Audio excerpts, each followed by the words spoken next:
The radical, fundamental principles of freedom, rational self-interest, and individual rights.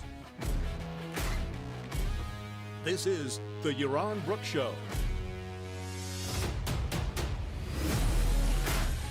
All right, everybody, welcome to Yaron Brook Show on this Tuesday night. Exciting day. New university being founded. All right. So, today we're going to talk about University of Austin. University of Austin, not the University of Texas at Austin, but the University of Austin. Today it was announced that that university has been founded. Not running programs yet. Going to be a couple of years before they accept undergraduates, but 3 years, I think, before they accept undergraduates. But it has been launched. Money is being raised. Land is being looked for. Construction will begin at some point, and we're off to the races. And it is an impressive project. Jonathan, thanks for the support. We're going to talk about alternatives to the world in which we live. So we'll talk about the university. We'll talk about some attempts to start up new cities, one of a kind of a leftist character, one with a kind of a libertarian character. So we will definitely talk about alternatives to the world in which we live today, starting with the University of Austin in Texas. Austin's the place, guys. I don't know. Why is anybody living outside of Austin? Haven't you moved yet? Jonathan, what are you doing in Chicago? It's cold. Austin's the place to be. It's rocking right now. It's exciting. There's a lot going on. We'll talk about it. So University of Austin, that'll be the main thing we talk about. We'll go over the list of the Board of Advisors. We'll go over its mission statement. We'll go over what it's doing. Generally, I am very pleased. A few caveats. There have to be a few caveats. You can't have me loving something without some areas to complain about, but we'll get to those as well. Abortion law sucks in Texas, but Thomas, you're probably not going to get an abortion. It's the abortion law is not going to be upheld by the Supreme Court. So in that sense, I wouldn't worry. It is Texas, but Austin's a little different. Austin's a little different than just than the rest of Texas. So I encourage everybody to move to Austin. That's the big thing right now. All right, as you know, this show is funded through support from listeners like you. So please become a supporter. You can do so on yaronbookshow.com/support. Patreon, subscribe star. Value for value. If you get value from the show, please express that value monetarily through a monthly contribution on one of those platforms. I would very much appreciate it. And you will be part of something, I think, hopefully significant and that is helping to change the culture. You can, of course, also support the show by participating in the Super Chat. That those of you who are here live, that is always fun. It's exciting. We have goals. You guys contribute to those goals or not. It's exciting to track and to watch. The goal every night is $600 of Super Chat contributions. We've exceeded that the last 3 nights, 3 shows in a row. So let's not make today an exception. We still don't have Allie. Allie's gone missing, but Catherine is here. And Catherine is going to be here both cheerleading and motivating you and inspiring you to keep the contributions coming so we can get to our $600 goal, and she'll be tallying the amounts so we can keep track of how things are going. All right, so as you know, I have been touting Barry Weiss's Substack for a while. I think some of you, because I have urged you, have become subscribers to Barry Weiss's Substack. Barry Weiss is a former journalist for the New York Times who was it last year, kind of left the New York Times, claiming that she found it a non-hospitable working environment. Her colleagues were basically harassing her, or, for kind of the views she have. Now, what views does Bari Weiss have? Well, she is a kind of a centrist. She's not particularly free market. She's not particularly, right, but she's not far left either. She is generally a believer in free speech, in open debate, in exchange of ideas. She's also, which really hurt her in the New York Times with her colleagues, she's very pro-Israel, which I think was probably hurt her more with her colleagues than the fact that she was pro-free speech. But anyway, she left the New York Times, which I thought was quite courageous. She resigned and set off by herself and started up a Substack that I've recommended to you many times, a Substack that has dealt a lot with issues like critical race theory being taught at our high schools, and professors being kicked out of universities or being sanctioned by universities for their views, for things they have said. So a Substack that is focused primarily, I think, on issues of speech, of critical race theory, on culture, and on criticizing kind of the far left and the craziness of the far left. But Weiss had a lot of other people writing for the Substack, and indeed the Substack is turning into not just Bari Weiss writing, but almost like a newsletter, almost like a place where people can, where she's creating her own alternative media source, including attracting recently a reporter for the New York, another person for the New York Times who's going to be doing news. So maybe what we're seeing is the beginning of some independent journalism, not just independent commentary, but independent journalism, actually news reporting, going out and investigating the news, which would be very exciting if we can. The Dispatch already does that to some extent. If we can get multiple sources on Substack that are providing us not just with opinion, but with news, that is going to be super exciting. Anyway, this morning, in the Bari Weiss Substack, there was an article from Pano Kalenos, and I don't know if I'm pronouncing that name right, probably not. Pano Kalenos is the former president of St. John's College in Annapolis, not Indianapolis, Annapolis in Maryland. St. John College is a great books program, an undergraduate, I think, great books program, so one of the last great books programs in the United States. And Pano announced the launch of a project to establish a new university, the University of Austin, a new university. We'll talk about the principles, and we'll talk about who the board of advisors is. But he wrote an essay for Bari Weiss on what's involved. So that's how I heard about it this morning. I actually knew about this. I've known about this since the summer. A good friend of mine was actually met with Pano in Austin, where the project was described to them, and interest was assessed and so on. But I also have known for a few months that Joe Lonsdale is an entrepreneur. You could say from the Peter Thiel circle of entrepreneurs. Peter Thiel was an investor in Joe Lonsdale's main investment. He's a serial entrepreneur, venture capitalist, but I'd say his main new company in the last few years was Planeteer, which Peter Thiel invested in, and that has gone public and has made Joe Lonsdale a very, very, very wealthy man. I met Joe years and years ago in Silicon Valley. He's a fan of Ayn Rand's, although more of a conservative, more of a Peter Thiel style conservative than he is a free market style objectivist. And certainly not philosophically.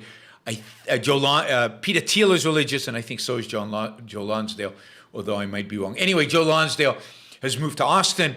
Joe, I've known, has been working on a secretive project to found a new private university in Austin. Well, it's no longer a secret. It was announced, I think, yesterday. I discovered it this morning from Barry Weiss' Substack, and it's today. There have been stories about it in the New York Times, op-eds in the Washington Post. It's been all over social media, primarily as a source of ridicule by the left. But it has been, this announcement of this new university has been treated as big news. And I think it's been treated as big news because of kind of the mission statement. And it's been treated as big news because of the board of advisors, the people involved in the founding of the university, and which is a super impressive list. We'll get to those people in a little while. But first,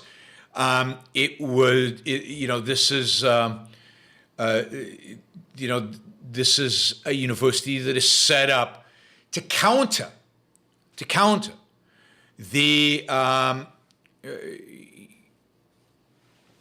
to counter this in terms of the existing status of universities, primarily to counter the anti speech, the anti-free inquiry, the political correctness, that used to be the old term, the wokeness that exists on the university campuses today. This university's mission is the pursuit of truth. The article that today was announced by Pano Canelos, and Pano Canelos is the new president of this university. So he left St. John's, and he is now the president of the University of Austin. He says, we can't wait for universities to fix themselves. So we're starting a new one. That's great. That's what markets are for. This is a beautiful development, a positive development. He says, I left my post as president of St. John's College in Annapolis to build a university in Austin dedicated, and this is a beautiful mission statement. This is what a mission statement of university should be like, dedicated to the fearless pursuit of truth. That is amazing. That is great. Let's hope they stick to that. Let's hope they really are committed to the pursuit of truth, and not just the pursuit of a truth that is consistent with their ideas, but the pursuit of truth, whether consistent with their ideas or not. This is the idea of this university is not to be online. The attempt here is not to disrupt the educational system by a different means. The purpose here is to build a classical university, a campus. My assumption is there'll be dormitories, there'll be classrooms. The idea is a faculty and students interaction, face to face. The plan is to keep expenses low by having very thin administration, not having any extracurricular things like fancy sports, fancy food. A lot of the Ivy League schools are not competing on the quality of the food. They expect tuition to be under $35,000 a year, so they expect to be somewhat reasonable in terms of tuition. They're gonna. This is interesting because there was some question about this. They are not going to try to be outside of the accredited system. They're not going to be a complete outsider to the system of universities. They are going to apply for accreditation. So even though they say they think the accreditation system needs to be reformed, they want to go through the accreditation system. They will have an undergraduate program that they will launch in 2024. They hope to launch, I think, in 2023 or 2022, their first MA program, a master's program in entrepreneurship. And they plan to have both masters. Ultimately, they hope to have PhD granting and undergraduates. So a traditional full scope university. Seems like it's clear they're going to have some kind of business school. It's also clear that they're going to have entrepreneurship. It's also clear that they're going to have, they want to have a law school at some point, although that's not high on the agenda as something early. In addition, they expect, but they expect all students first 2 years to be taking kind of classical, social sciences courses. So kind of a broad social science, liberal arts education. And then students will come and specialize at particular centers, very hands-on, very interactive. You know, they claim innovative curriculum and so on. So exciting. More competition is always good. And it's exciting to see a university focused on truth, the discovery of truth, the advocacy for truth. And also a university dedicated to not being politically correct, not towing the line of political correctness, not being woke, not kicking people out because you disagree with them, not having diversity standards, supposedly, I assume, not having diversity standards, not being the university not being an advocate for social justice and so on. Some of you are asking, will this person or that person be a professor? I don't think it's clear. I think it's still very early on. I think this probably announcement was announced because this was going to leak. There were probably some press stories and they decided to rush it because there's a lot in the plan here that is still very early, and still unknown. They have done, Lex Friedman, who is involved in this. You know Lex Friedman, he's interviewed me a couple of times. He's got this massive interview show on YouTube.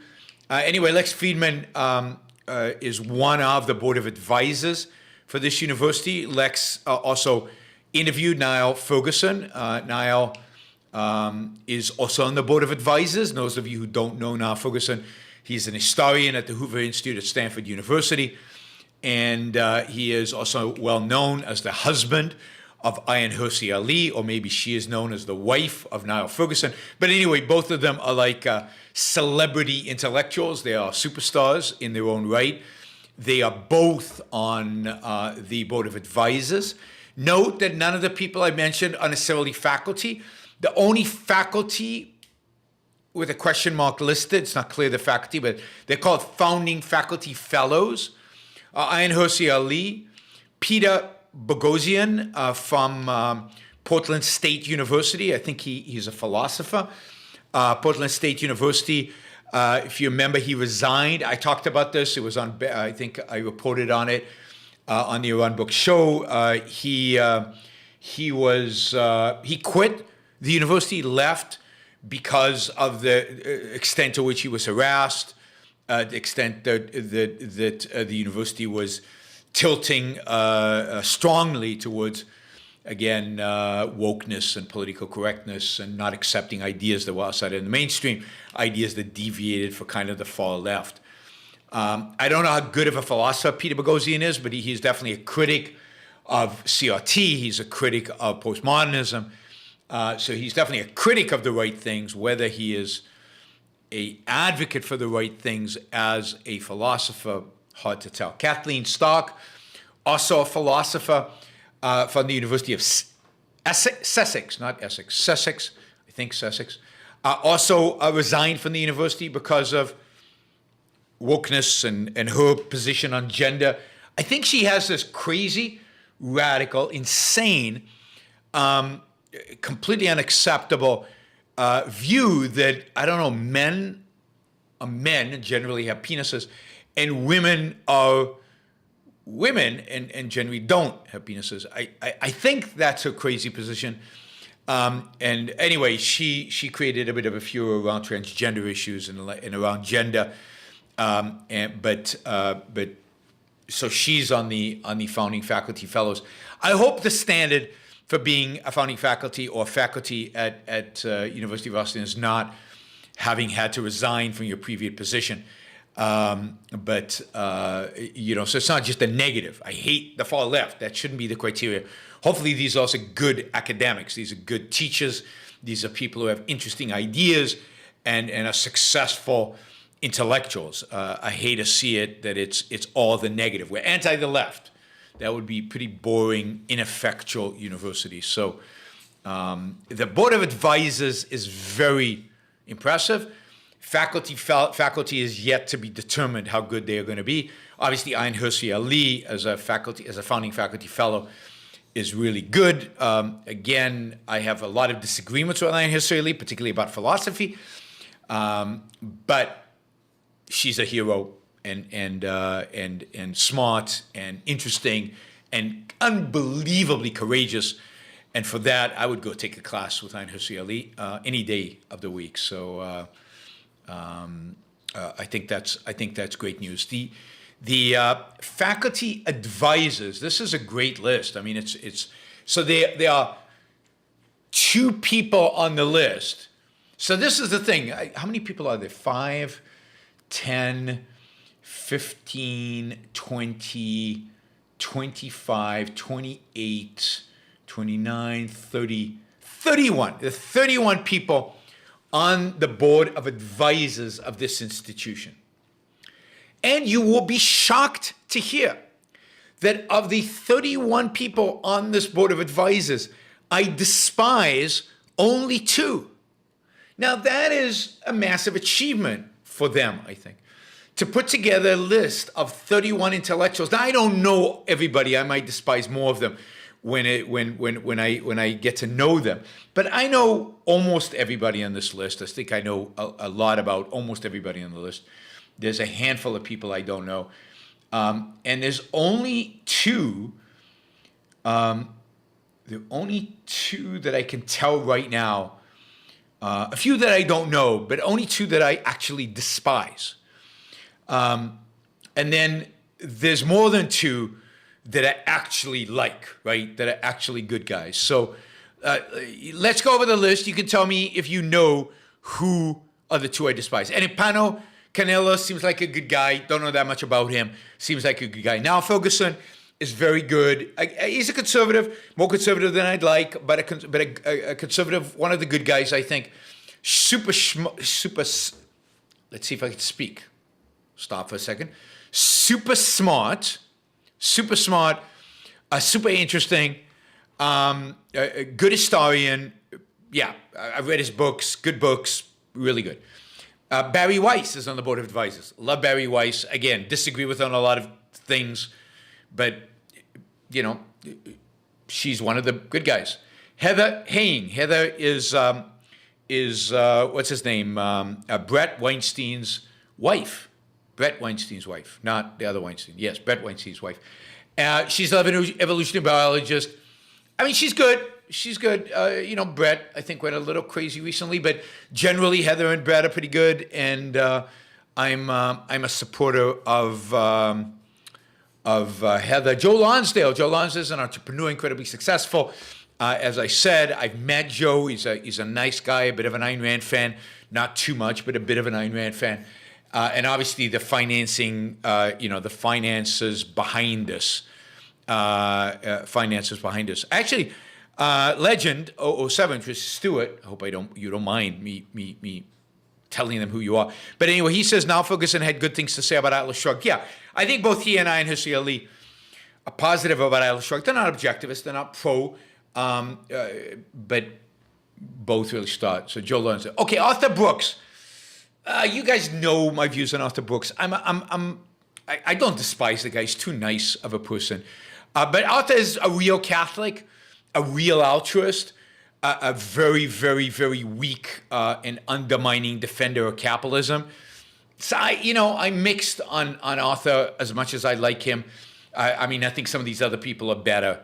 Then Ayn Hirsi Ali, I'm just reading up. Oh, Glenn Lowry. I love Glenn Lowry. Glenn Lowry is fantastic.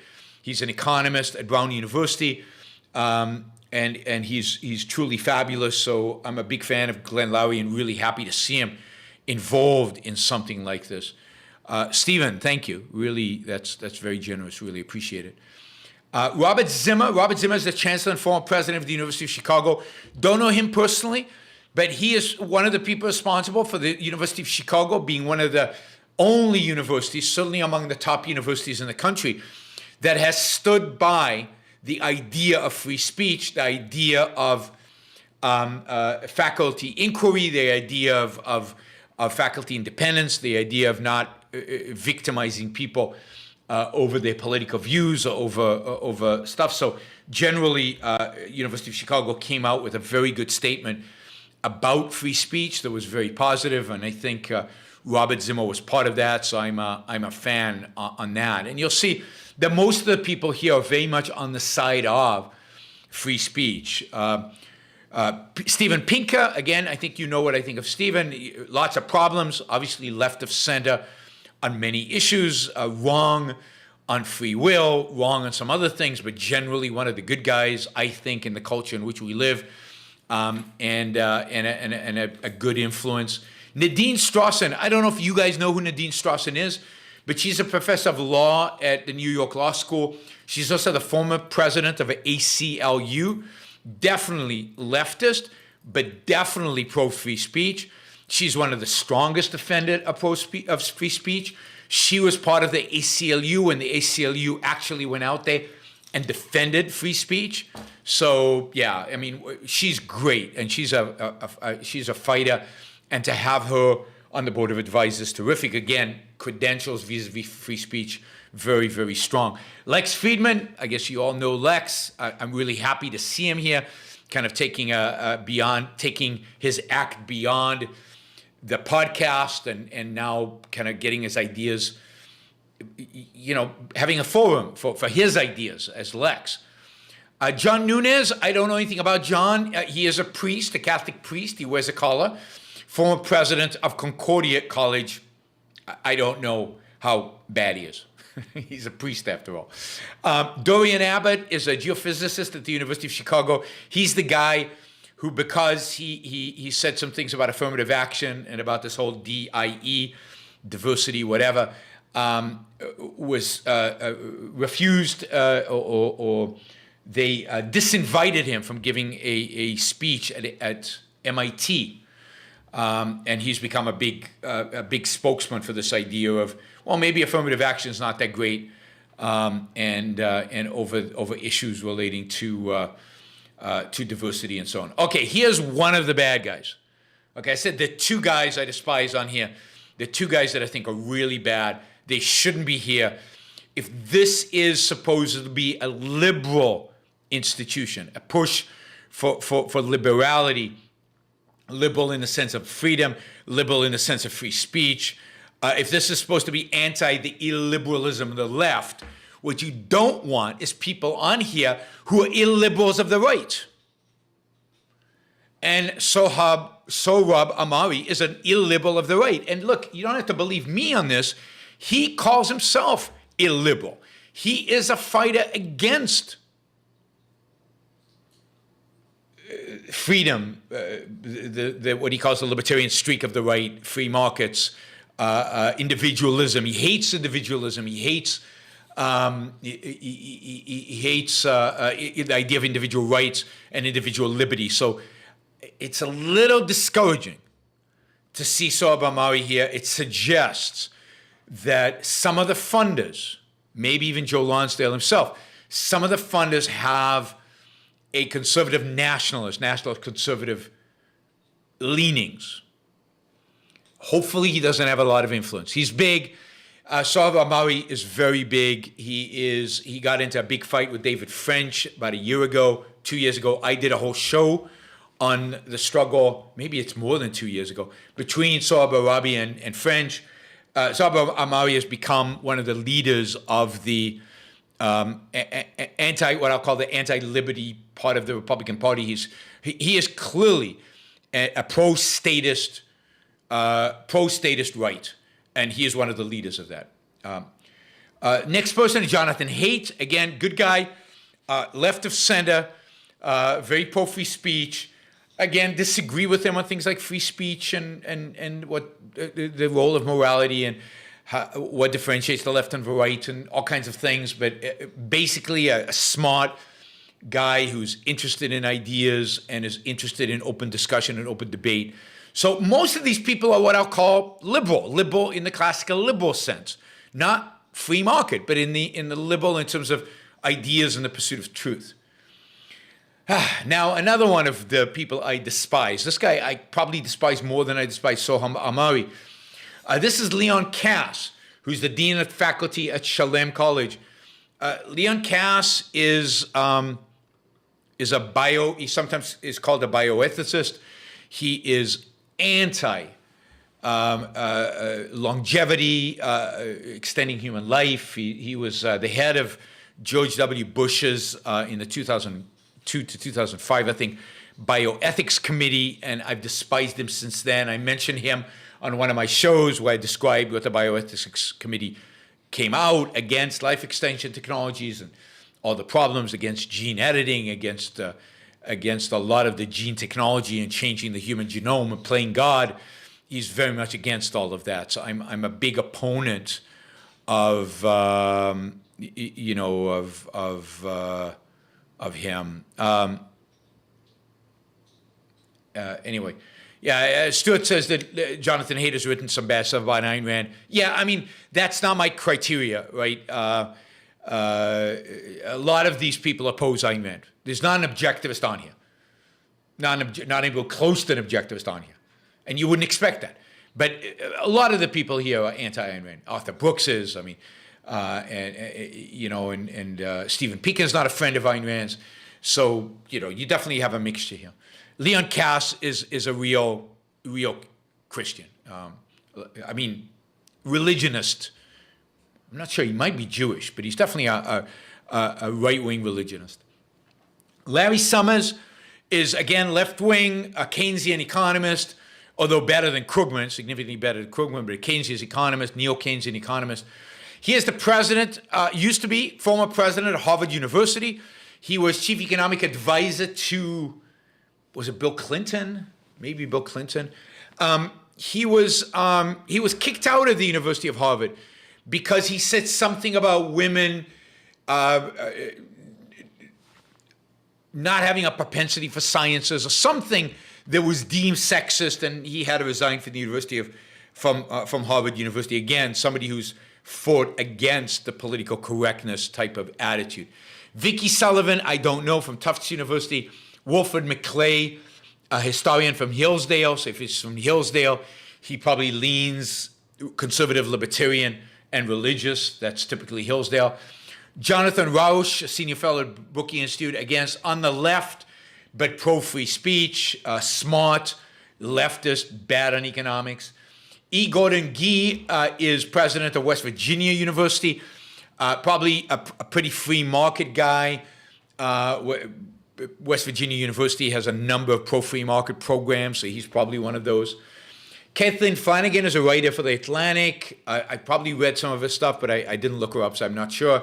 Andrew Sullivan, you all know Andrew Sullivan. I debated him. My debate with Andrew Sullivan from Clemson University is online. Andrew is a conservative, gay, conservative, anti-Trump, interesting guy, but also very bad on economics. Very, very, very bad on economics. But no, I don't think there are too many leftists. These are the best of the leftists.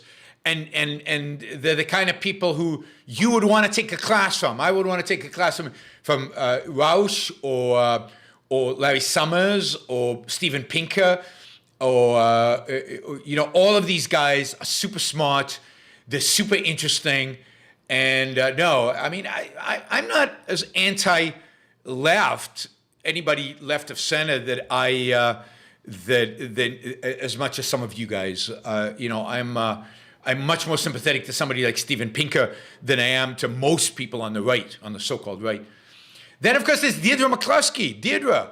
I think Deirdre's fantastic. She's a historian, economist, philosopher. Deirdre and I disagree on a number of things, but on the other hand, she's brilliant and she's the most free market person on this by far. So she's the one that on economic issues, on liberty issues, on role of government issues, I would agree with her more than anybody else. On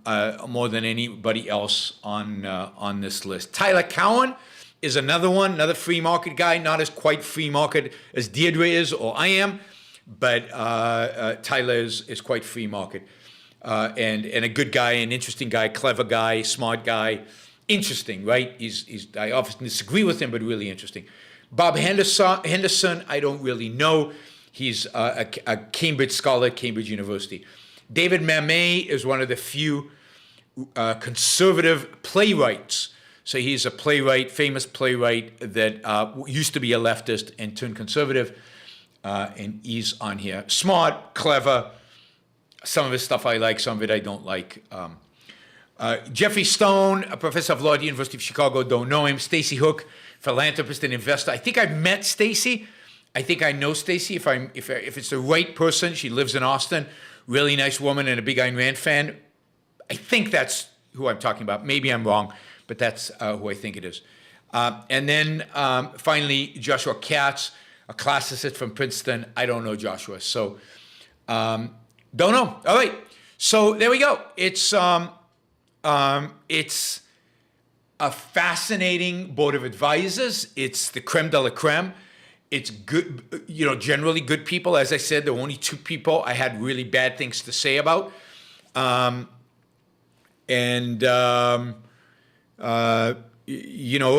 love the fact that Glenn Lowry's there, and this is great news. This is good news. I think it's got a nice balance of having some people from the left. I think it would have been terrible if this was not, wasn't balanced in that sense. That's the board of advisors. There's nobody else, so you can ask questions about other people, but if I didn't mention them, they're not on the board of advisors. It's very exciting. It's going to be very interesting to watch. It's going to be very interesting to see the bureaucratic hoops they have to go through. They have to get accredited. They have to get land. They have to build a university. They have to get faculty. It's not necessarily going to be easy to get faculty. They're going to have to build out programs. Again, they're going to have to get accreditation for those programs. None of this is going to be easy. None of it's going to be simple. If they go for STEM, if they go for science, I think they'll be able to bring in some good people. But, and we'll see the quality of the students. One of the things they don't want is to attract just rabid conservatives. What they want to attract is a wide spectrum of students who are coming to get a great education. They want to make sure that it's not assumed that the university is political. It should be nonpartisan. It should not be political. If it turns into political, it'd be terrible. It's a great effort. This is great news. They're already being ridiculed in by a lot of the mainstream media. They're being ridiculed for being like Trump University, which is ridiculous. Trump University was basically a private university but not a substantive university.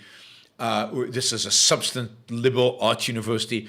It's being compared to Phoenix University. This is not Phoenix University. Phoenix University partially modeled the whole idea of online education, but also again was large numbers, and you can't say that liberal arts education was a primary focus. Here it clearly is, or at least that's the ambition. The ambition here is to create a world-class liberal arts university, and more than liberal arts. I think they're going to have STEM as well. So a world-class university, capital U, with everything that entail. And competition is fantastic. There are already good universities. There are universities that break the mold of the traditional university. There is a Hillsdale University. There is this Northwood University that I spoke at last week. There is St. John's, which does great books. The president of West Virginia University had to come out and say, I don't agree that the university system is broken, because, hey, he's the president of a university. So I like this new university, but I don't agree with everything they say. So they're going to have some challenges. It's going to be interesting. They're in the process of raising $250 million, which I don't think they'll have a problem doing. They don't think they're going to have a problem doing. Some people are comparing them to Prager University, which again is a joke. And let's again hope that they're not just, narrowly focused on Prager University kind of stuff, that they really are. And that's why I'm glad to see a Jonathan Haidt and Rausch and Steven Pinker on there. That is going to give it a much bigger scope and a much wider scope and a much greater variety of courses, of areas of expertise, and of political emphasis and political ideology. I think that's a good thing. A good thing. Now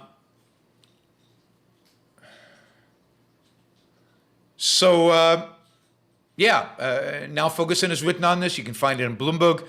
Again, you can find on Barry Weiss's Substack, which you should subscribe to. You can find the original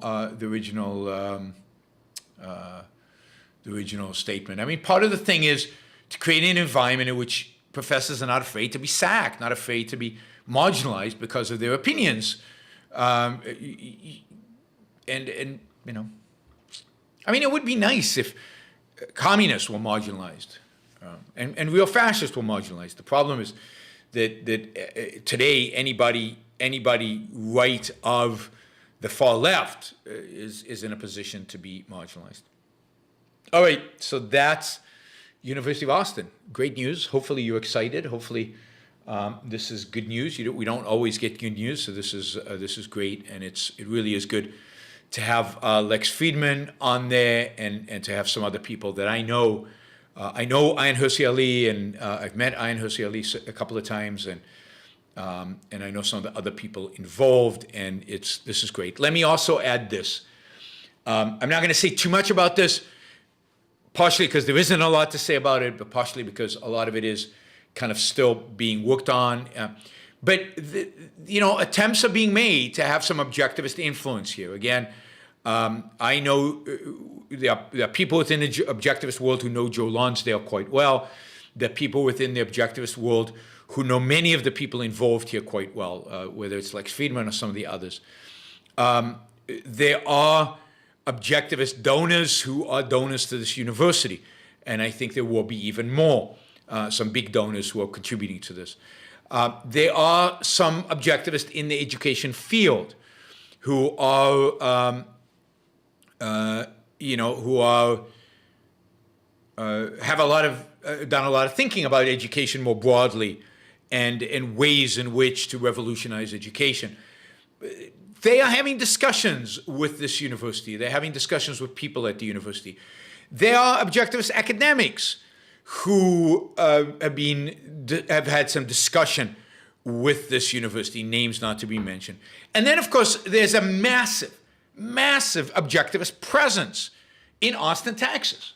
We have a philosopher in Austin, Texas, two philosophers in Austin, Texas. We have Greg Salmieri, who's at the University of Texas in Austin. It's going to be now confusing. University of Austin in Texas versus the University of Texas in Austin. But who's there, who is right there. And we know that Greg's, the center that Greg is part of, has some overlap with some of the people who are involved in this new university. There are no objectivists on the board of advisors. They're not going to be. But again, there are some points of influence. There are points of interaction. Look, the reason to be excited about this is not because this is going to be an objectivist university. It will not. The reason to be excited about this is that we want alternative to the existing universities. The existing universities are the problem in our culture. And we want alternatives. We want competition. We want engagement. There are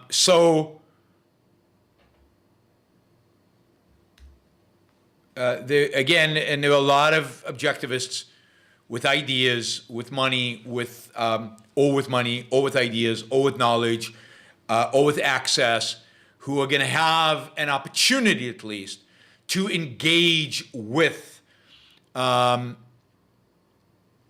people at this university, and to try to have some influence. I will be at the University of Texas in Austin, for my debate with Yoram Chazoni on December 8th. My guess is Yoram Chazoni is probably knows all the people involved in this, and his is a version of conservatism I hope doesn't land up dominating this university, although it could.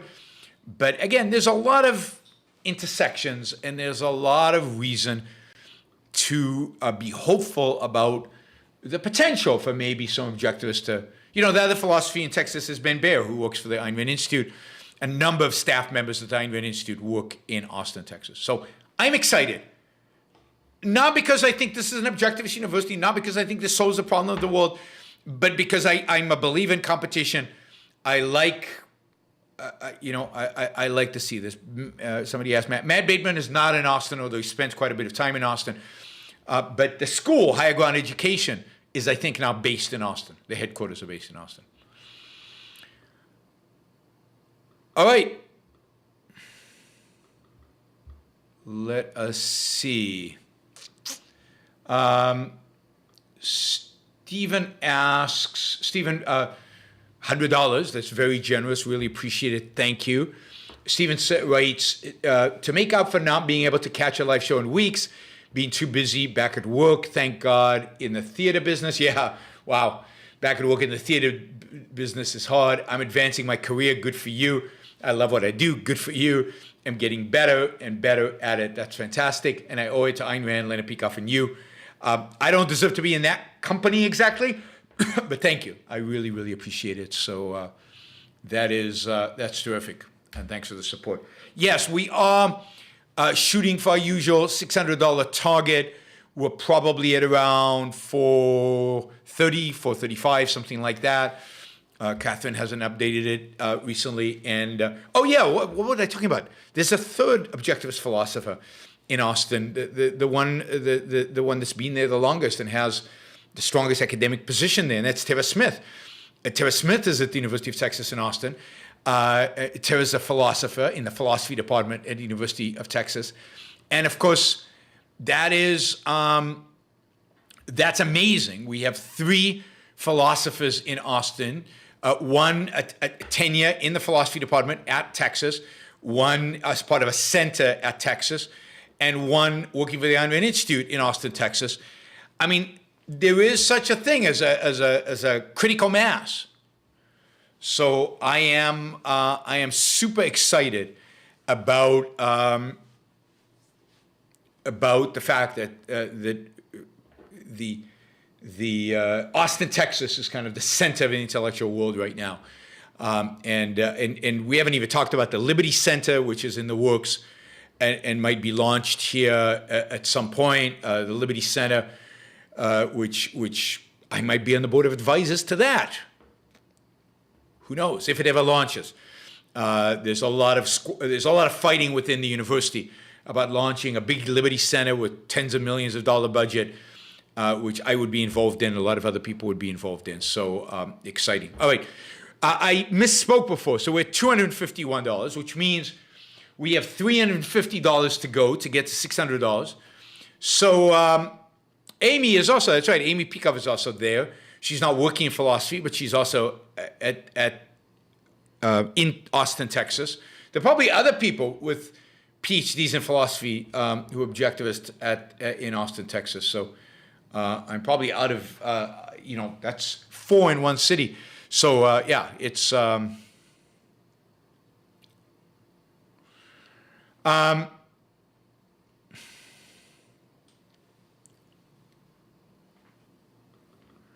all right, let's see what else.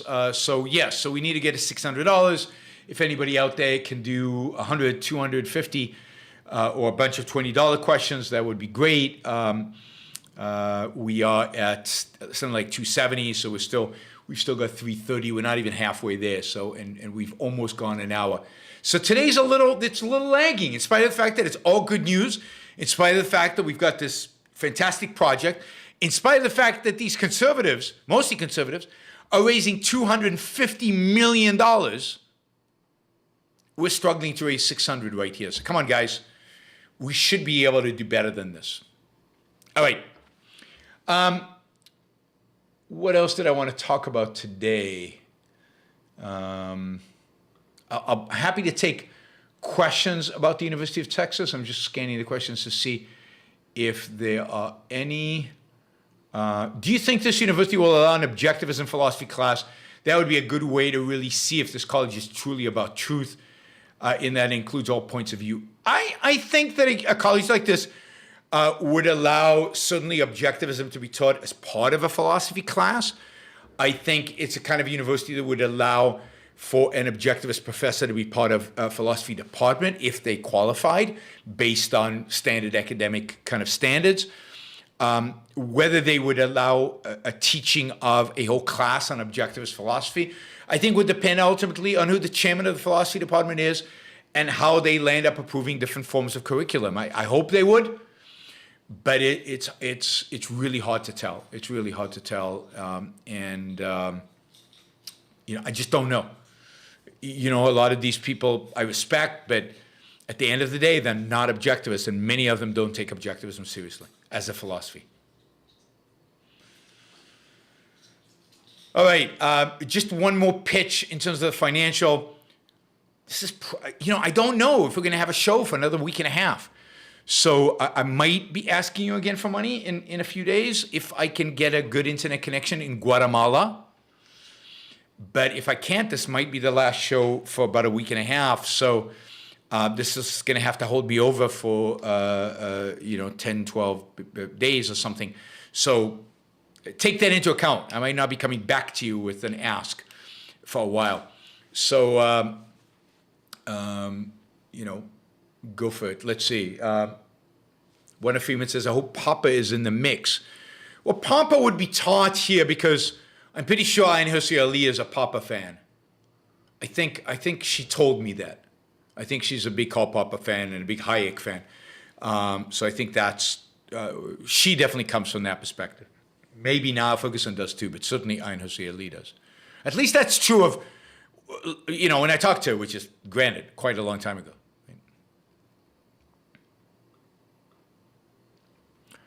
I'm not selling cocaine in Guatemala, no. I'm actually attending the premier free market conference in the world, which is going to be at the most free market university in the world. There's a university that has a big sculpture of Atlas Shrugged just outside the business school. Atlas Shrugged, it has a quote from Galt's Gulch at the bottom.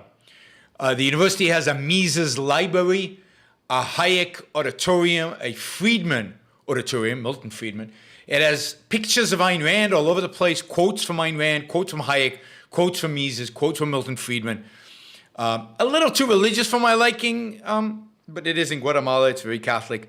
But it's a beautiful university, one of the truly most beautiful universities you will find anywhere in the world.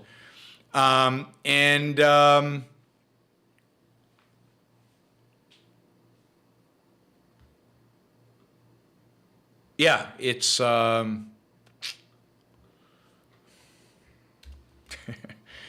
it's a pretty interesting. It's a fascinating university. Anyway, the Mont Pelerin Society meetings. I don't know how much you guys know about Mont Pelerin. Mont Pelerin Society is a society members only of kind of the leading thinkers and with regard to free market, with regard to capitalism, it was founded by Hayek, Mises, and Friedman in 1947, I believe, in Mont Pelerin, Switzerland, and is named after the place that it was founded. And it has conferences regularly, and the next conference is in Guatemala at this university, at UFM. People I will see there, people like Deirdre will be there. I think Matt Ridley is supposed to be there. And a lot of kind of the leading free market thinkers, both from the United States, but a lot of them will be from Latin America. A lot of South Americans will be there, and we'll have a great 3 days of talks and discussions and arguments and nice dinners and it's a great crowd. I really enjoy those conferences. Even though I'm not speaking this year, I've spoken at these conferences in the past. They have had objectivists speaking, me. They haven't the last couple of conferences, but that's, they don't have the same speakers over and over again. But everybody's very friendly there, and it's a great environment, so I'm looking forward to that. That'll be next week. I'm hoping they have a good internet connection. I'll be able to communicate with you.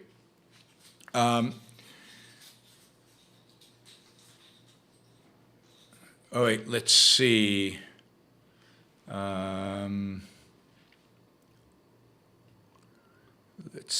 what were we doing? Yes, I wanted to say, I just wanted quickly, I think this university is part of the general frustration of people with what is going on in the world right now, with the politics of the left, but really not the left, the politics of statism that is dominating the world. I think this university is an attempt to kind of fight back a little bit and create some diversity and some competition within the realm of academia.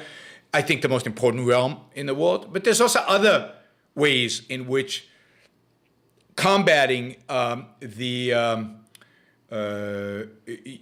pervading, the pervading political reality in the world has manifested itself.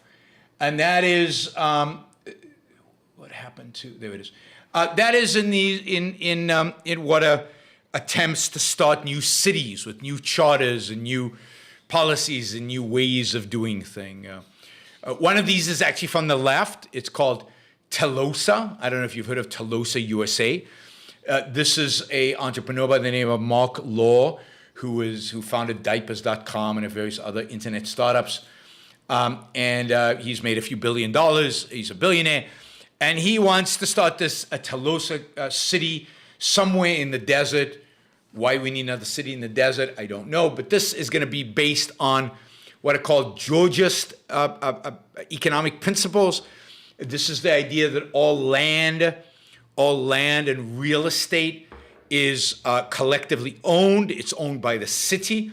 The city generates most of its revenue by collecting rent on these properties. It's basically kind of, it's run as a not-for-profit. The city is run as a not-for-profit. It provides services. And the idea is to build a futuristic city with first phase, which would cost, they say, $25 billion, would have 50,000 residents on 1,500 acres. And then ultimately they would build this out. It would cost $400 billion to build this thing out. Of course, it needs to be built out by the city because you can't have private land ownership. Now, this is just silly. It's an attempt to create some kind of leftist utopia, I guess, but without really having a full-blown leftist utopia because it's just the land. But this is supposed to be how the city will raise revenue and be able to invest in social services and all these things that it will be done. Who's going to go live in the middle of the desert in a small town? How are you going to get, I mean, there's a real problem of scaling this. Obviously, the $400 billion is not easy to raise. I think it's easier to raise $250 billion for a university. And think about it, if you have to raise $250 billion for a university, is $250 million for the university. This is $400 billion with a B. Where are you going to raise that kind of money? Why would people invest in it? Why would people go live there? Why would people invest in real estate? Why would people upkeep the real estate when they don't own it? Why would they take care of it if they don't own it? We know what central planning is like. Why would we think that centrally planned city would work? Why would we think that centrally planned maintenance of real estate would work? Centrally planned rent control has been a massive failure everywhere. It's been tried. So Telosa is, I think it'll never happen. On the other hand, for years now, we've been hearing about libertarians wanting to create independent cities around the world, maybe buying an island, maybe doing like that, something like that. Well, they got their wish. In 2012, I think it was, Honduras changed its constitution. 2011, Honduras changed its constitution. It allowed for the creation of independent cities that had their own laws, regulations, taxes, and there were not, the only thing that Honduras controlled was foreign policy, but these were complete independent entities that entrepreneurs could start and build and buy. By the way, just because I remember this, Singapore, almost all the housing in Singapore is owned by the state, is owned by the government. So you could argue that there's a precedent.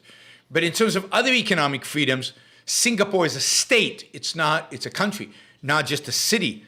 So it managed to attract people there because of its unbelievably free market economic policies, which a city couldn't do, because the city is still bound by state and federal law.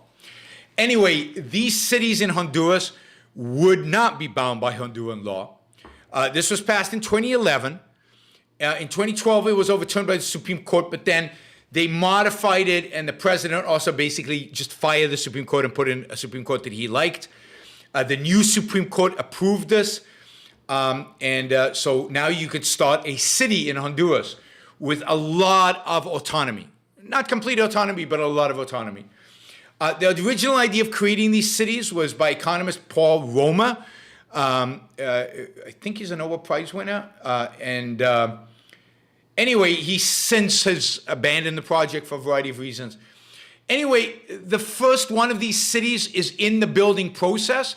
It's called Prospero, from prosperity, I assume, right? Prospero, it's a private charter city on one of these free economic zones. It's on the island of Roatan in Honduras. It's off the coast, off the northern coast. It's in the Caribbean Sea. It's going to try to appeal to entrepreneurs, crypto people. They're already building housing there. They've already got significant investment. It's already having a positive impact on the neighborhood, on towns and communities around the place. So it's happening. It's something that is actually manifesting itself in reality out there. So that is, I'd say that is exciting. So, we are,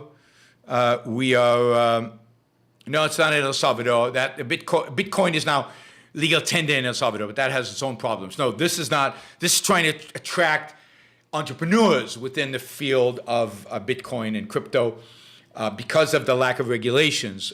Part of what is going to be attractive about Prospero is if you want to start like a bank in Prospero, you propose the regulations to the authorities. And then they will either give it a thumbs up or thumbs down. But you basically get to propose what kind of regulatory self-regulation you propose, you are willing to live under, right? Anyway, this is something to watch. It's interesting. It's another alternative in life. I believe in having choices and having alternatives and having escape routes in a world that seems to be going nuts, crazy. Left and right becoming more and more statist, a world generally that is becoming more and more statist. It is nice to see, different alternatives rising out there. Hopefully there'll be other cities like Prospero. Long term, I don't think this is an ultimate solution because I think Honduras could change its mind. You would need a military force to defend yourself. I like that it's on an island. It's easier to defend an island than a landlocked place. So let's wait and see. But if you're interested in looking for a new place to live, if you want to retire, if you want to pay much lower taxes, if you want to be surrounded by people who are freedom loving, I don't know what socially it's going to be like. I don't know what culturally it's going to be like. I don't know what else is going to be there. That's going to be part of their challenge. But I think young people, as well as people retiring, are going to be looking at new places like this, right? Brazil's capital is a planned city. It looks like a planned city. It's cold like a planned city. And it's very much a statist city, and it's a statist statement of a city. All right. I mean, you could say a lot more about these charter cities, and if you have questions about them, I'm happy to answer them. But we've already gone over an hour, so I figure I'll switch to Super Chat.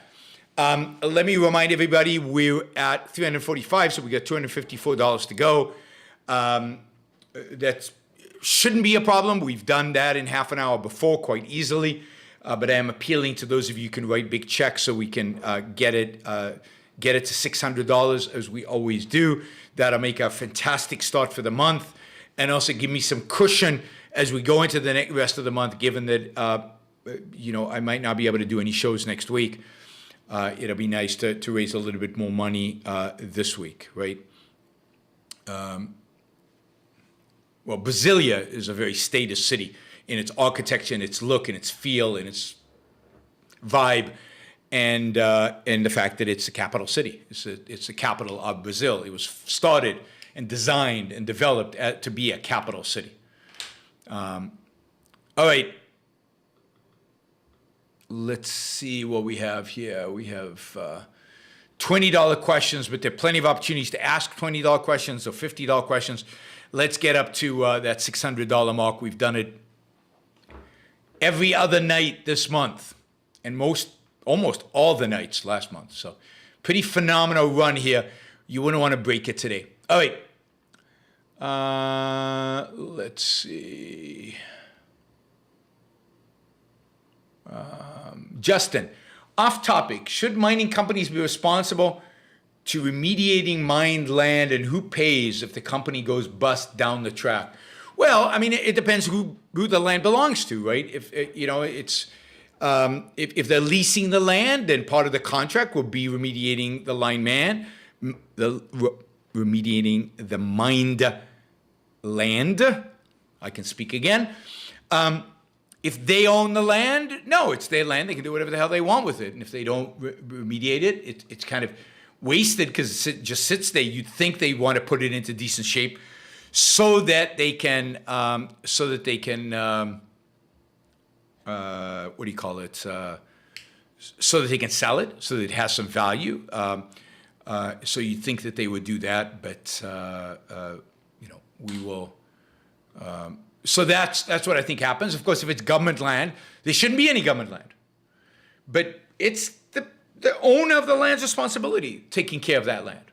And to the extent that it is creating negative externalities, pollution or something else on land adjacent to it, those landowners should be in a position to sue in order to get remedies, in order to them to fix the leaking, the polluting, whatever's happening from that land that goes onto their land.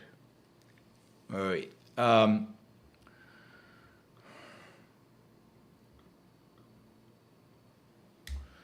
Let us see. Oh, we've got a $50 question that I don't really want to answer because this guy's just bugging me. He keeps using different names to ask this question, but it is $50. So, okay, this is the last time we're going to answer this ever, Chairman, whoever you are.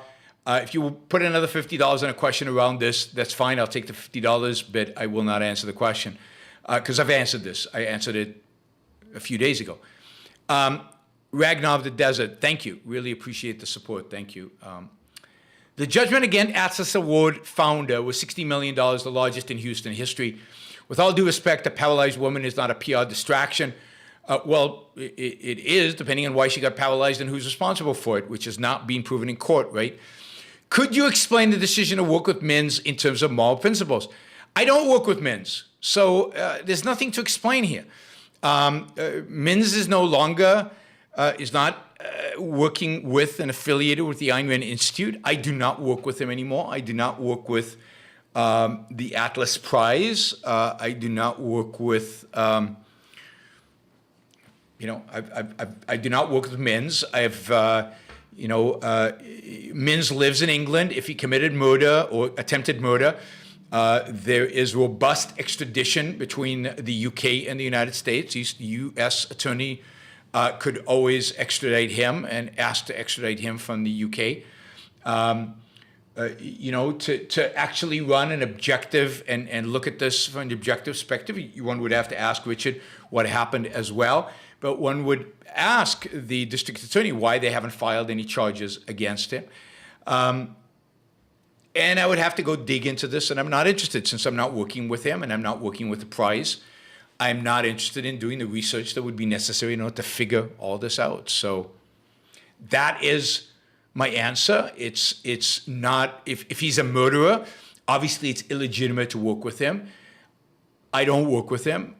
And I also don't have unequivocal proof that he is a murderer. In the United States legal system, generally, we assume a person is innocent until proven guilty, and I still hold that.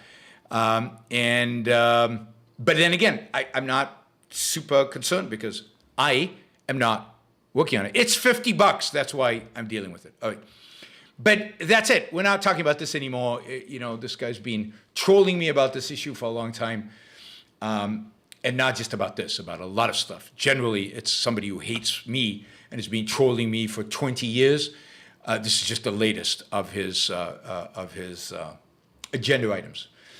All right, how do you resolve, this is a Friends Harper, this is a $20 question. How do you resolve Ari Armstrong's criticism of objectivism that there's no reason to have a thing as a highest value? This is from a friend. I don't know who Ari Armstrong is. It's pretty funny. P.S. This is Naruto1341. I did a name change. Okay, friend Harper. Much better than Naruto1341. It's like this is Harper's friend. Is Harper the guy you're asking the question for? I'm kidding. Look, I would have to go and read Ari Armstrong's criticism of objectivism. But I think if this is the idea, there's no reason to have a highest value. I don't know what context that is said, but clearly reason should be one's highest value. And there's a reason for that, right? It's a primary value because that is one's means of survival. And since your life, right, the purpose of morality is to guide you to life and to morality, and to happiness. So I'd have to have an argument, right? Just saying there's no reason to have such a thing as a highest value is meaningless. Of course, you should have a highest value because there are things, since there is a degree of contribution to your life, different degrees of contribution to what makes you successful at living, different degrees of what contributes to your success at living and success at happiness. The thing that is most important for that should be your highest value. Right? So, and maybe he means that life is not the highest value, but you'd have to give me a lot more for me to get into it. And I read about, and I think I actually read part of his book where he discusses this. I think Ari actually asked me this or something related to this in a question period at some event I did in Colorado way back, and I gave the answer. So I've engaged in whatever issue Ari Armstrong raised, and I'm happy to engage with it again, but I would actually have it needed in a much more thorough way than in a one-liner for me to do that. Right. So if you want me to answer that question, I just need more context. All right, guys, we're $160 short. So somebody can step in and just get us there, or we could have 8 $20 questions, which would be fine too. Yeah, let's not break the streak. Michael asks, does altruism stem from jealousy? No, I don't think so. It might stem from envy, but I don't think so. I think altruism is something we're indoctrinated in. I don't know that it stems. I'm sure it stems. It has an appeal for certain psychologies, but I believed in altruism when I was young.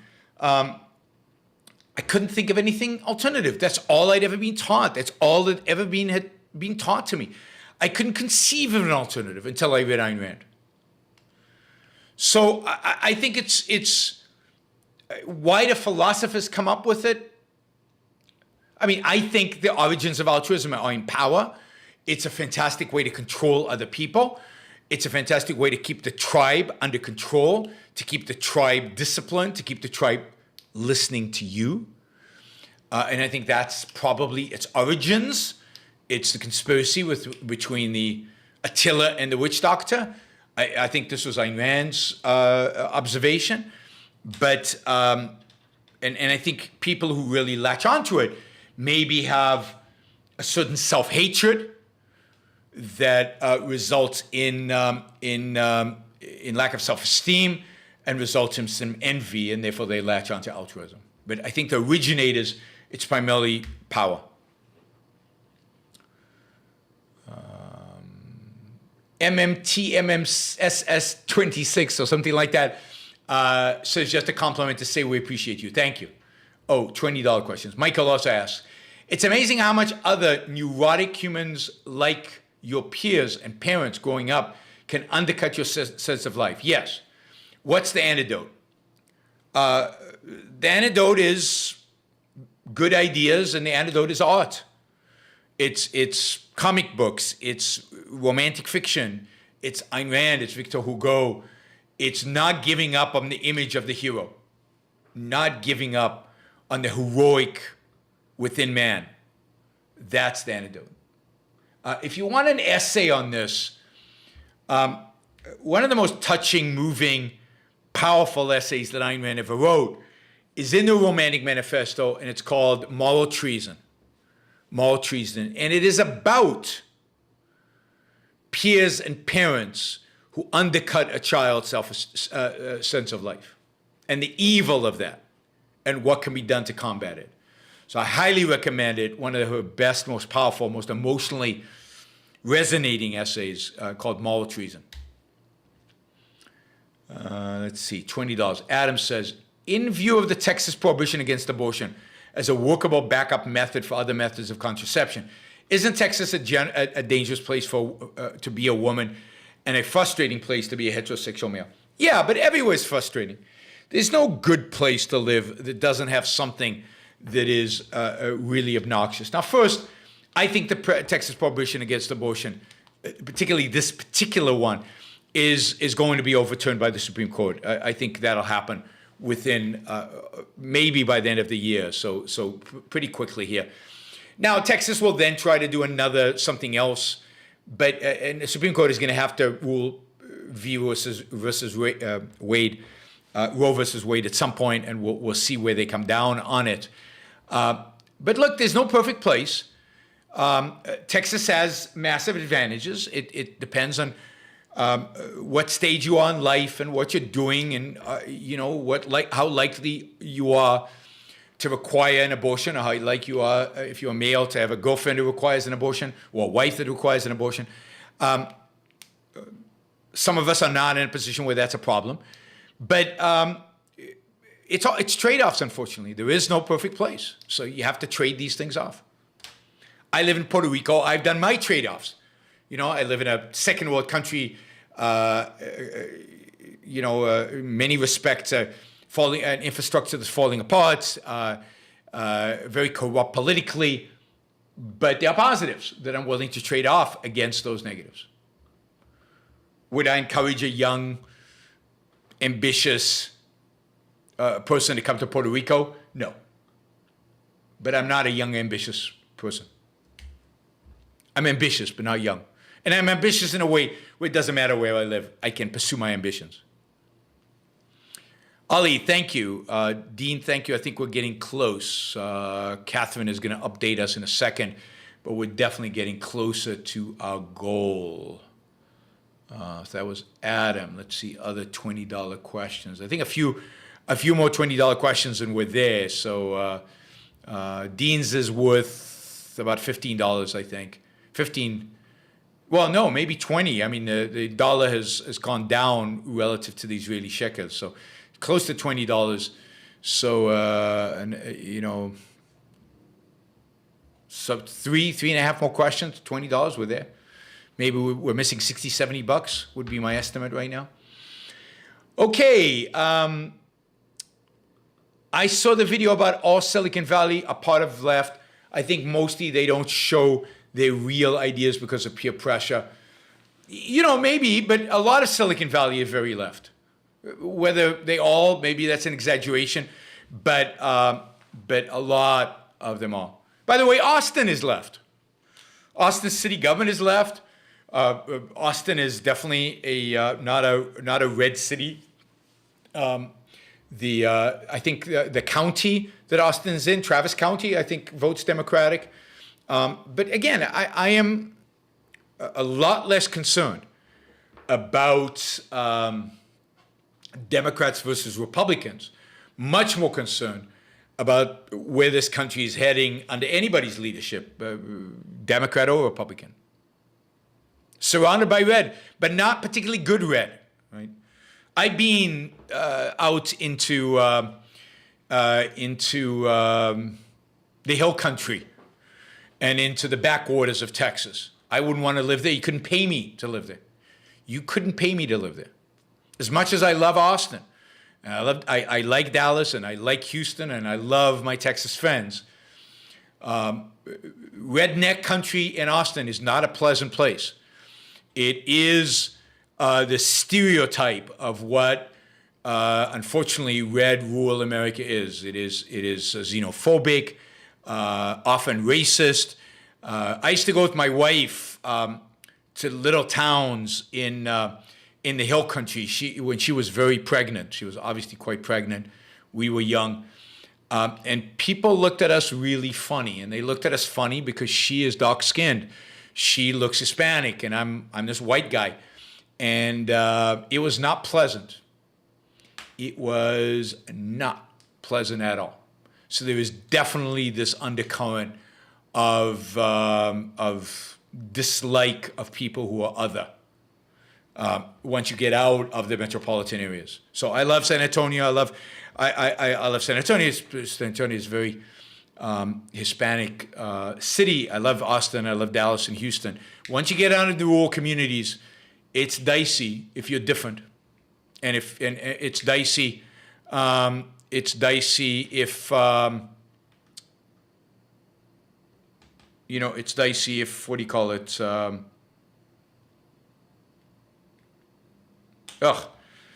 you're an atheist. That wasn't that long ago. Texas hasn't changed that much. I've got friends whose family live in the Panhandle, live in rural Texas, and they will attest to the fact that Texas hasn't changed that much. So yeah, Texas is a mixed bag. Like everywhere else, it's a mixed bag. Austin's a great city, partially because it's blue. Like it or not, blue is highly correlated with culture, with opera and a symphony orchestra and theater and museums and a vibrant restaurant scene. That's correlated with being blue. It's correlated with being voting Democratic. I've often told you, you want to change that? Bring culture to the red parts of the world, or educate the citizens of the red states to demand a culture. But sadly, the whole world is one big mixed bag. And you have to choose the trade-offs that you're willing to live with. I wish it wasn't so. I wish it wasn't so. I wouldn't live in the South. Certainly not outside of maybe like the big cities. I'd live in Charlotte. I'd live in Atlanta. But I wouldn't live in Alabama or Mississippi. And there was a point where I might have been offered a position at the University of Mississippi, and my wife and we decided that it would be better that I scrounge around for jobs and than us having to live in Mississippi. There's anti-Semitism. I experienced it when I hitchhiked through that part of the world. Again, a long time ago, but I'm not sure it's that different. They still hang and fly their Confederate flags. Puerto Rico is South. This is definitely the South. This is the South I like. All right, let's keep going with the $20 question. Ali asks, one of the reasons people staying out of left, because how it emitted in literature, TV, and influencer, or even by the right itself as rigid, religious, anti-freedom cult. The first time I get introduced to objectivism, I was, wow. Yes, I'm not sure I understand your question. Your English is difficult. You might want to spend a little bit of time slowing down on the sentence construction on the grammar so I understand what you're saying. But my sense is people are attracted, people offended by the left because of what it does, offended by the right because it's religion and anti-freedom. Objectivism is neither left nor right. Neither left nor right. No, I said the South is not. It's not the South is anti-Semitic. They are anti-Semites there in a larger proportion than elsewhere. I experienced that hitchhiking through the South. I've experienced it other times in the South. I wouldn't live in certain parts of rural South.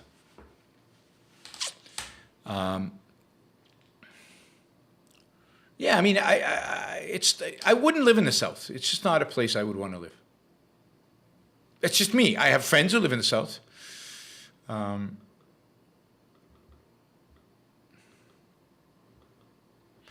Yeah, Catherine says she lives in South Carolina. She grew up in a small town. She still gets looks when she visits home. She's ready to move to a big, diverse city. Yeah, I'm with you, Catherine. And I hope you do. And there's no reason not to. Yeah. So, again, you know, we are not left or right. I am not left or right. I don't know about you guys, but I am not left or right. I'm an individualist. The left is not individualist, and the right is not individualist.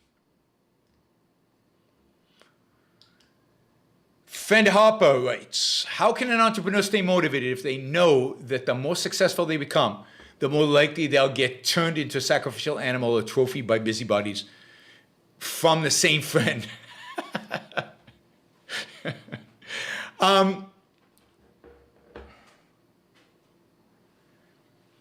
The other advantage of being successful is that you don't have to give a damn. The richer you are, the less you need to care about what they think. The richer you are, the more you can do whatever the hell you want. You can go live in Honduras in a new island. You can move to Texas and out of California, or you can move to California out of Texas, or you can come to Puerto Rico and not pay capital gains taxes, or you could give up your American citizenship and move to Singapore. Once you have a certain amount of money, and for each person, I call it, people call it FU money. F, you know what F stands for? FU money. U stands for you. Is the kind of money where you don't have to care. You don't have to care.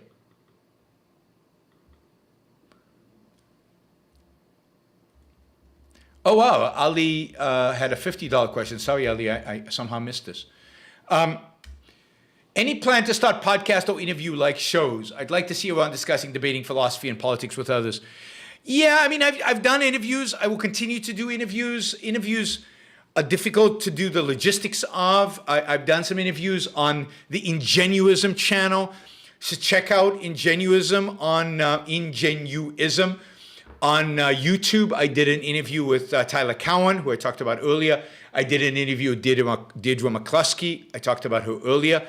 I've interviewed on this show. I've interviewed Matt Ridley and Johan Norberg and a bunch of other objectivists, philosophers, teachers, and others. I intend to continue to do that. I've got a plan. I got a pre-publication copy. I don't know if I'm supposed to show you this, but here it is. Matt Ridley's new book. That's all I'm allowed to show you. So I'm going to read it, and I'm interviewing him. I'm going to be one of the first people to interview him on this new book that he's written, and that'll be in a couple of weeks. That'll be on the Ingenuism channel. So go to Ingenuism and follow the Ingenuism channel, and we'll have a bunch of debates there, a bunch of interviews there. So I hope you become a subscriber to Ingenuism.com and to the Ingenuism YouTube channel. So that'll be cool. I'll be doing more interviews there, and I'll try to do more interviews on the Yaron Brook Show as well. So we'll combine that. I'm hoping, I don't know, I'm getting back into a lot of traveling, so it's hard to get a regular schedule together. But I really want to start doing one interview show a week, so do 4 a month. Part of the challenge with the interview shows is then they don't get as much super chat and they don't get as many viewers. So I give up revenue when I do them. So I don't know, Ali, if you want to sponsor some, or how we could work out a sponsorship for interviews, or maybe I'll talk to Action Jackson about how we could put together a sponsorship program for interviews. Which reminds me, if you want to sponsor a show on a particular topic, it's $1,000. We have a lot of we've done a lot of topics, and I think they've been really successful in the past that people have sponsored. So I encourage you to sponsor a show. It's $1,000. That way, I don't have to worry about if it's a show that's going to be popular or not so popular, super chat, not super chat. I mean, it's great when we also get super chat in addition to the sponsorship, but $1,000 would get a sponsorship, and $500 is a movie review. I do owe Shazbot a couple of movie reviews, a TV episode and a movie review. I will be doing it on this next trip. I will supply those. So after that, so I think I'll be seeing Matt Ridley at the conference next week too.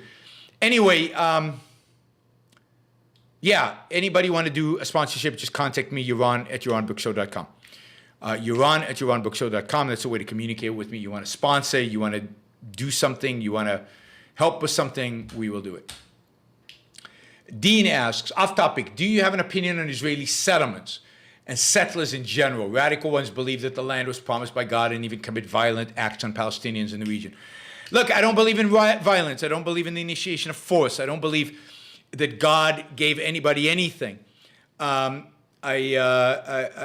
don't like the settlers who are religious fanatics. I don't like their attitude. I don't like their sense of entitlement to the land. There are reasons why Israel should have that land. They have nothing to do with God, and they have nothing to do with these idiot right-wing crazies, right? So I don't like the people there. I think the settlements are fine if the land was bought or the land belonged to the Jordanian government in the past and now belongs to nobody as a consequence. If the land is taken from private owners, then I object to it. I object to taking farmland from private owners. I object to taking, and I include private ownership here. If they have been cultivating these lands for generations, but they don't have title, it's theirs, give them title.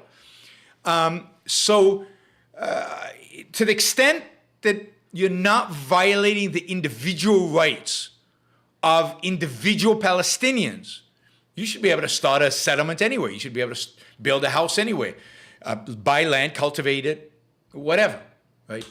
Don't violate rights. I'm against rights violations. All right, we are now officially, only $20 short, is that right? $30 short. Well, there we go. Stefan just solved the problem. All right.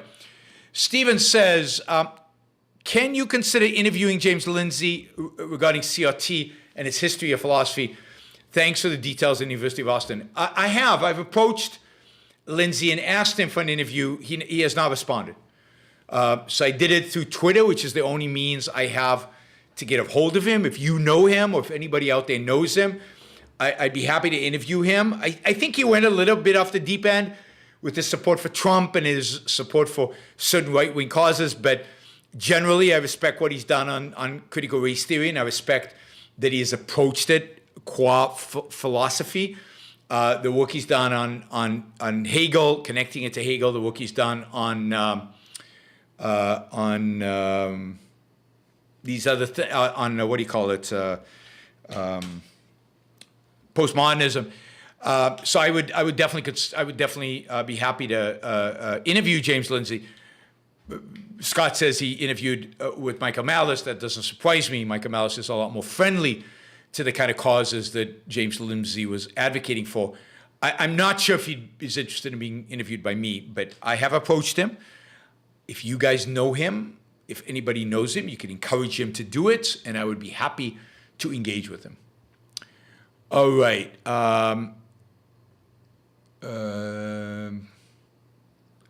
Let's see. One second. I just need to copy this one over. Okay. Theme Master asks,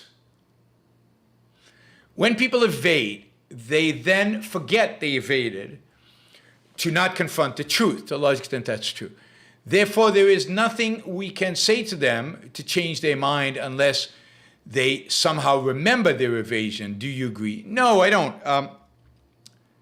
It's not exactly how it works.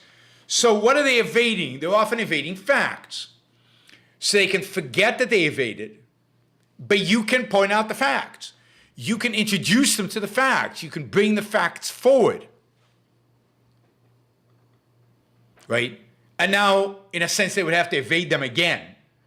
But the question really is always, what are they evading? And if it's a fact, you can reintroduce that fact to them. So I think you're good.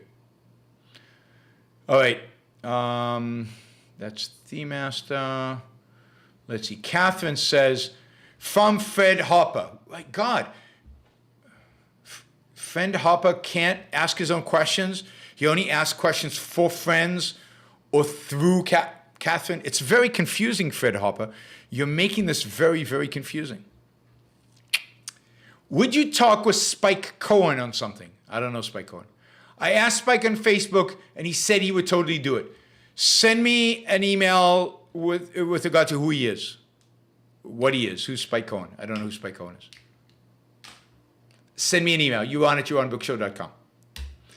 All right, Brian Chi says, there is an episode of Lex with an ex-cocaine smuggler pilot that I think you'd enjoy. A man who doesn't second guess, uncompromising, and had a fascinating life, a real hero, sold a Christian. Very powerful interview. I don't know what salt a Christian is. Before you eat him or after you eat him, I don't know. Preserve him, to preserve him, for the preservation. All right.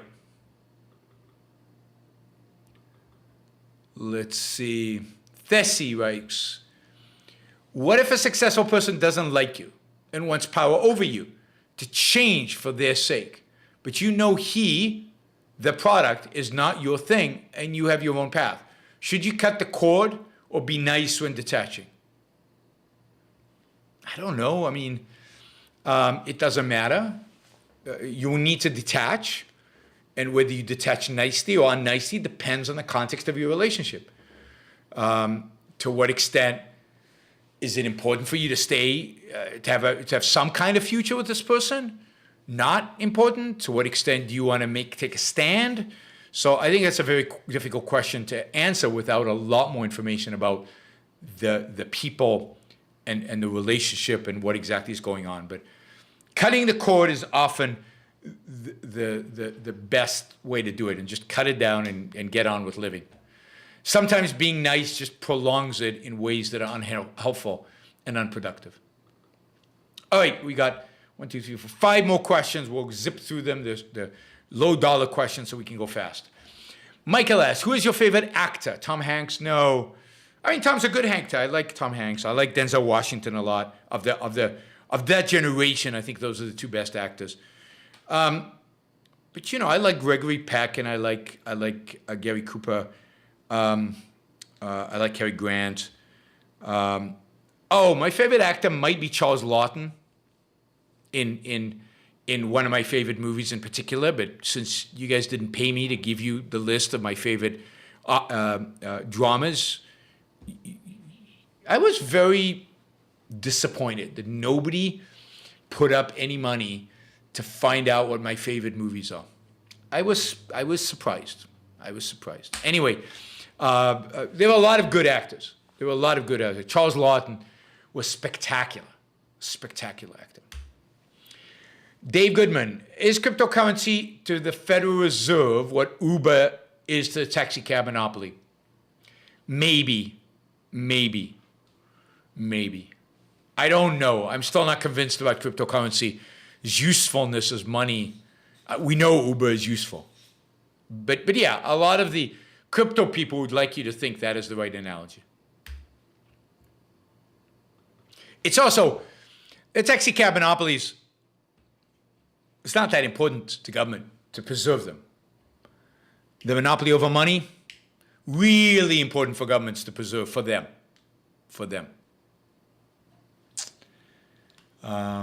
Do you think the university will, I answered this already. Okay, Brian, no question. Just want to say I am enjoying In Pursuit of Wealth. Thank you. Great. I'm glad you're reading it. Not that many people bought it and read it. So if you haven't read In Pursuit of Wealth with me and Don Watkins, go buy it. Go read it. Gail says, please spell the name of your opponent. Debate December 8th. Can't wait. Yoram, Y-O-R-A-M. Hazony, H-A-Z-O-N-Y. Yoram Hazony. In Hebrew, Yoram Hazony. Ram Hazony. Yoram Hazony. Hazony, not Hazony, Hazony. Okay.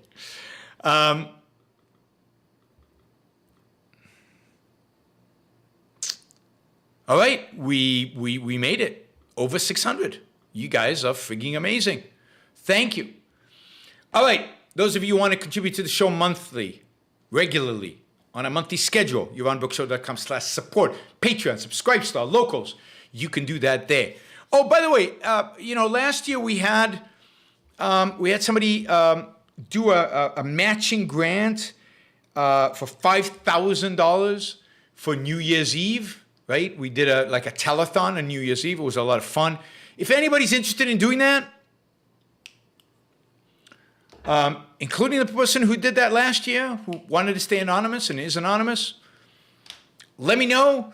Love to do it. It was a lot of fun. December 31st is coming up.